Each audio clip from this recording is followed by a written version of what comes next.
everybody, good morning. For today's video, we're going to visit my parents' farm rice. So guys, as you can see, I bring something, and yes guys, because I'm going to use this one for like bonfire char lang. So guys, I will show you later my parents farm rice update. Since before na nagplanting rice tayo, harvesting rice seeds, so this is the moment na i-update ko kayo gaano nakalaki yung mga rice nila, and pwede na ba siyang i-harvest or hindi pa. Okay, so see you there guys. See you. A few inches later. Hello everybody and welcome to my parents' rice field. Wow! So guys, as you can see, tada, from here to there. Guys, as you can see, oh, bumubunga na siya. Namumunga na. Sobrang saya naman. Wow, isn't it amazing? Okay, alright guys, so kailangan natin magpausok para sa mga palay na to. So ang gagawin natin ngayon, isi-set up ko po ang aking fire. Parang bonfire kung baga na gagawin natin. So guys, later na tayo mag-visit guys si Papa. Hi Pa! Pa! Good morning! Hi Pa! Palingi! Pa! Bagan hiugbusan. Morning Pa! And guys, so pupunta siya sa kanyang rice field. Binivisit niya dito. Parang hindi naman everyday, but almost everyday. What? So guys, let's go and let's start. Guys, as you can notice, may dala tayo ditong mga balat ng coconut. Gagamitin natin siya para magsindi tayo ng apoy dito. Para mayroon lang tayong tinatawag na usok. Kung baga bonfire, pagdating sa mga taong English, char lang.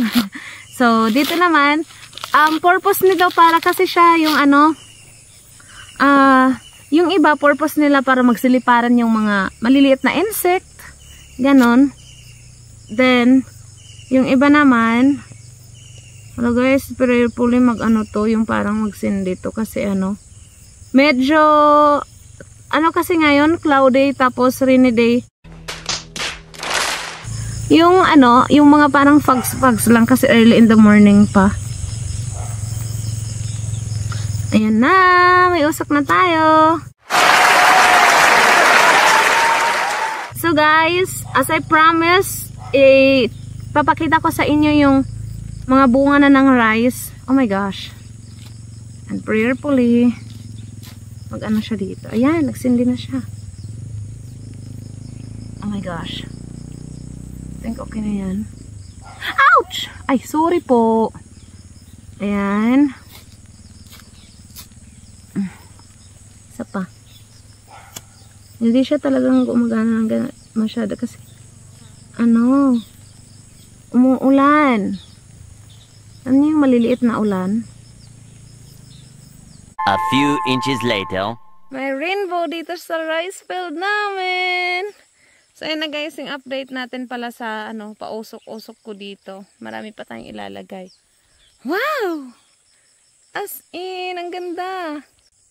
So guys, umaaraw na po dito sa rice field ng parents ko. Ayan na. Gumana na yung pausok-usok natin. Ganda, diba? Yes. Lilipat po ako doon banda. Kasi doon sa gitna, magpapausok din po ako. So, ito yung dala ko. Para siyang yung parang, kung baga sa mga Middle East, siya, bukor. Yes. Hala. Bakit hindi siya pantay? So guys, ito na.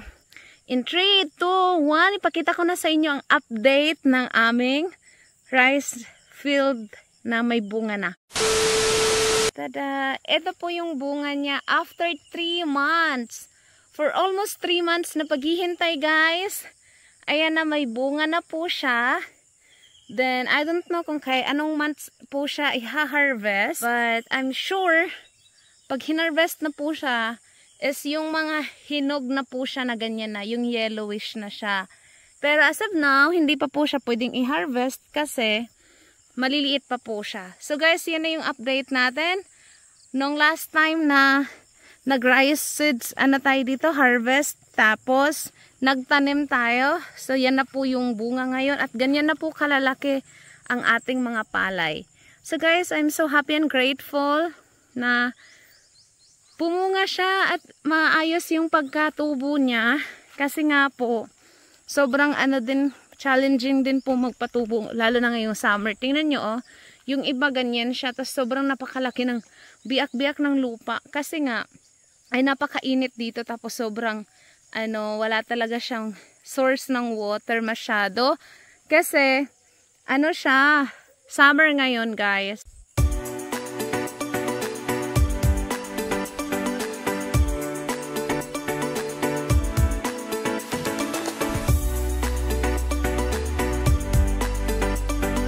So guys, ayan na po ang next at pangalawa nating pausok-usok dito sa farm nila mama. So guys, ayan na. Excited ka na ba? Ako excited na for the second time again. So excited ka na? Ako excited na for the third time again. Kasi pangalawa na yan. Tapos yun yung unang nagawa natin. Diba sobrang ganda?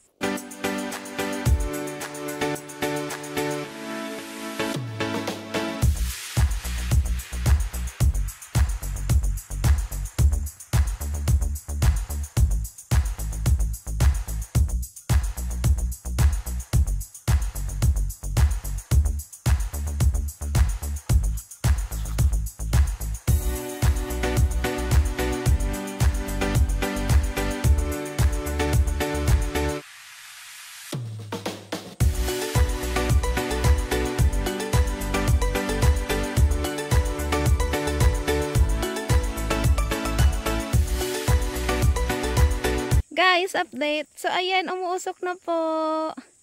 Ang saya. Tapos, ayan yung una nating nagawa. Lumabas na din si Haring Araw. Good morning, Haring Araw. Good morning, everybody. So, ayan na, guys. Pupunta na tayo doon, banda, para sa pangatlong pausok natin. So, guys, let's go kasi medyo painit na yung natin, yung panahon natin. So guys, ito pala yung unang inararo ni Papa dito. Siguro kung napanood niyo yung video namin last time nung nag-araro kami. Yan. May bunga na siya, guys. Ganda ng pagkabunga niya dito. Thanks God. Tada! Sobrang ganda.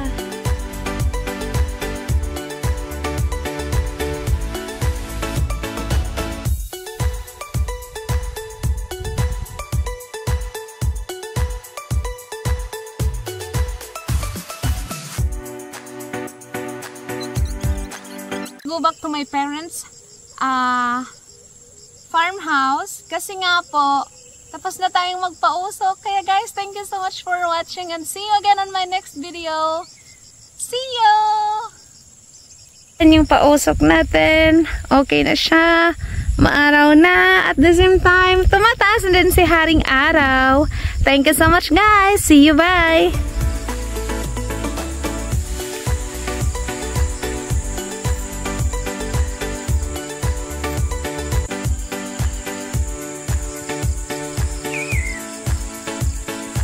So guys, as you can see, tumataas na si Haring Araw.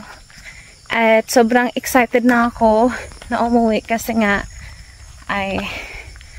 it's time to eat the breakfast. Wow. So guys, thank you so much for joining with me. Galing dun sa farm rice ng parents ko. So ganito dito sa bukid at ganito dito sa farm. Every morning, mafe-feel mo talaga yung sobrang napakalamig. Pero guys, ngayon kasi summer eh. So parang, ba't ako hinihingal? So, mapifeel mo talaga yung ang init ng panahon.